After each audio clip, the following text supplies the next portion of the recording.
Queridos irmãos e irmãs, vamos meditar nesse final de semana a liturgia do segundo domingo do tempo comum, ano litúrgico A. E a liturgia nos convida a refletirmos sobre a vocação.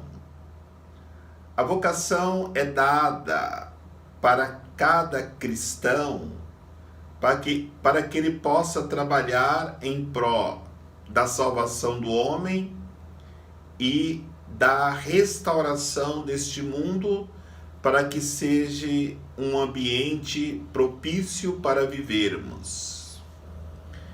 E Deus, ele chama cada pessoa para que, ao desenvolver a sua vocação, e se desenvolve a vocação descobrindo-a e trabalhando para que o projeto de Deus se realize.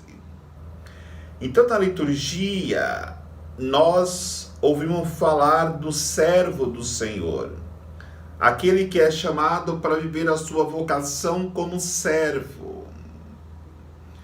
Na segunda leitura, encontramos a figura do apóstolo São Paulo, e ele foi chamado na sua vocação a ser apóstolo com uma missão específica. E no Evangelho nós encontramos o próprio Cristo, que João Batista apresenta como Cordeiro de Deus que tira o pecado do mundo. Então a missão de Jesus é tirar o pecado do mundo. Ele tirará o pecado do mundo, levando todas as pessoas a fazer a experiência de conversão. Mas diante do chamado que Deus faz para cada pessoa, nesse chamado tem uma missão muito árdua a ser vivida e a ser realizada. Por isso, na primeira leitura, é especificada a missão do servo. O servo não é chamado somente para restaurar Jacó. O que o profeta quer falar com isso? Nós sabemos que o povo de Deus são os israelitas. Os filhos de Jacó constituíram as tribos de Israel. Mas como estas tribos estavam constantemente em guerras, elas foram se dispersando.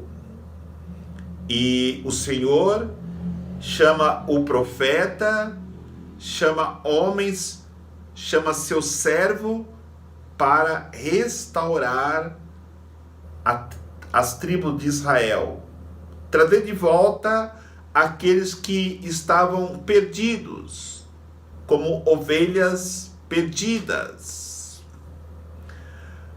Então ele vai colocar que a missão do servo é muito mais intensa do que isso, porque o servo é chamado a ser luz das nações.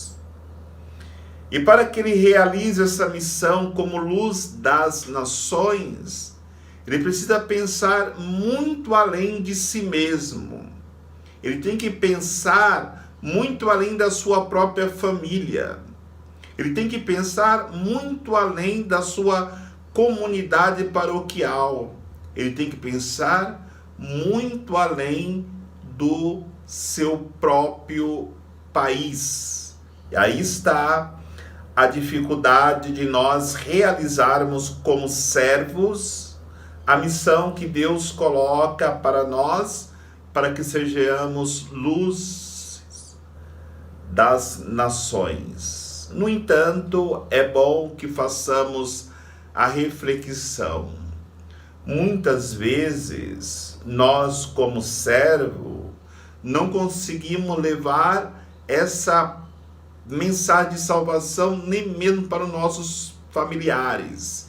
E aí está a grande missão é transpormos as barreiras que são pequenas para depois procurarmos transpormos as barreiras maiores. A primeira barreira que o servo tem que derrubar é ajudar o seu próprio povo, ajudar a sua própria família, ajudar os que estão mais próximos, mas ele não pode parar. Ali, ele não pode deixar de evoluir, porque como diz a primeira leitura, o servo é chamado a ser luz das nações. Ele tem que ir muito além da sua própria preocupação. E assim é com todos os cristãos. Para Deus não existe e não pode existir um pensamento egoísta que eu ajudei as pessoas que estão ao meu lado, da minha família, a cumprir a minha missão. Não. Enquanto nós não tivermos a visão de um mundo transformado, eu não posso me acomodar, mesmo porque aqui eu sou servo. O servo obedece o Senhor, e obedecer o Senhor é trabalhar incansavelmente até que todas as pessoas conheçam a Deus. Podemos dizer, já olhando para a segunda leitura, que São Paulo foi esse servo desejado por Deus. Porque primeiro ele é chamado a ser apóstolo. O apóstolo é uma pessoa experiente, uma pessoa que já foi experimentada nas dificuldades, e quando nós lemos as cartas de São Paulo, ou até mesmo Atos dos Apóstolos, quando Lucas fala dele, quantas provas São Paulo passou, quantas vezes ele teve que, mesmo no sofrimento, na perseguição, continuar a sua missão de apóstolo anunciando Jesus. E a própria leitura de hoje da carta de São Paulo aos Coríntios define a sua difícil missão, porque quando São Paulo chegou na cidade de Corinto, encontrou um povo depravado, um povo longe de Deus, um povo que buscava outro Deus. E ali, aos poucos, ele foi anunciando a Jesus Cristo. Mas o bonito de São Paulo, e bonito em nossa missão, que a nossa missão não se realiza plenamente só no anúncio de Jesus Cristo. Mas como vai dizer a segunda leitura de hoje, nós temos que levar o povo à santidade. Porque só quando nós somos santificados é que nós encontramos-nos no caminho da salvação. Por isso, a dificuldade encontrada por Paulo ao pegar um povo pagão, um povo bruto espiritualmente falando, um povo voltado à depravação. Aí ele vai dizer: vocês chamados a serem santos. Isso que é uma confiança em Deus. Isso que é uma dedicação naquilo que lhe é apresentado para ser realizado. E de fato, da comunidade de Corinto saíram muitos santos, muitos foram santificados, até mesmo essa comunidade passou a ser elogiada. Por isso, queridos irmãos e irmãs, a nossa missão em nossas comunidades, em nossas famílias, levar a quem está ao nosso redor, aos que estarem no dia a dia conosco, a santidade. Mas isso não é possível se eu não viver a santidade. E para que eu possa viver a santidade, necessariamente eu preciso ter uma intimidade com Deus. E essa intimidade com Deus só é possível quando eu renuncio à minha própria vontade como servo. Quando eu me disponibilizo para que Deus me use segundo o seu plano, segundo o seu projeto, dentro da vocação que Ele me deu. Porque não obedecer a Deus naquilo que Ele nos confia para realizarmos como missão é renegar a vocação. E quem renega a vocação se torna uma pessoa infeliz. Quer ser feliz? Viva plenamente a sua vocação. Mesmo como servo, como vai dizer a primeira leitura, os profetas eram felizes. Mesmo como servidores, cada um deles vivia a alegria e a dignidade de ser um anunciador da vinda do Messias, um anunciador do Deus Todo-Poderoso.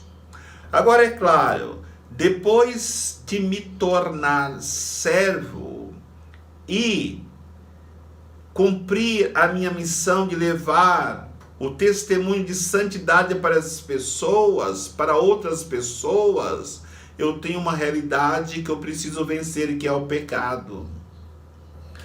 O pecado traz para o mundo uma negatividade profunda. O pecado faz com que as pessoas percam a confiança no mundo melhor, numa família melhor, num ser humano melhor. Por isso, Jesus, como servo do Pai, veio para mudar essa realidade. E quando João Batista aponta Jesus como Cordeiro de Deus que tira o pecado do mundo, ele está apontando a realidade de um novo mundo que estava para ser implantado, de uma nova humanidade que estava para ser implantada, não numa realidade fora do homem, mas no coração do homem. No momento que o homem abre o coração para Deus, na pessoa de Jesus Cristo, imediatamente nós começamos a ter uma outra visão do mundo. Nós começamos a acreditar que qualquer pessoa, por mais pecadora que seja, por mais indigna que seja, esta pessoa tem condição de se restaurar, de tornar-se uma pessoa transformada pelo amor de Deus. E não precisamos ir longe para ver isso. Basta olharmos para Zaqueu, basta olharmos para Mateus, basta olharmos para o próprio São Paulo, que mudou a sua vida da água para o vinho, para Maria Madalena e tantos outros que abriram o coração e deixaram que o Cordeiro de Deus mostrasse para eles a necessidade de mudarem de vida, renunciando ao pecado, e quando fizeram isso, se tornaram grandes homens da fé, grandes homens do cristianismo, grandes homens da humanidade, grandes mulheres de fé, grandes mulheres do cristianismo, grandes mulheres da humanidade. Então, somos chamados na nossa vocação vivermos como servidores, disponíveis para o que der e o que vier. E assim, nessa minha disponibilidade, eu santificarei a minha vida e serei como servo uma oferta agradável a Deus. Mas essa oferta tem que ser purificada. De que maneira? Indo até o Cordeiro de Deus e dizer como o cego dizia: Senhor, se queres, o Senhor pode me curar. Como o leproso dizia: Senhor, se tu queres, tu podes me limpar. E assim tantos outros. Por isso, vamos até Jesus Cristo nesse segundo domingo do tempo comum e pedir para Ele nos dar graça de purificados, vivemos a nossa vocação na santidade através do anúncio do seu reino. O Senhor nos abençoe, em nome do Pai, do Filho e do Espírito Santo. Amém.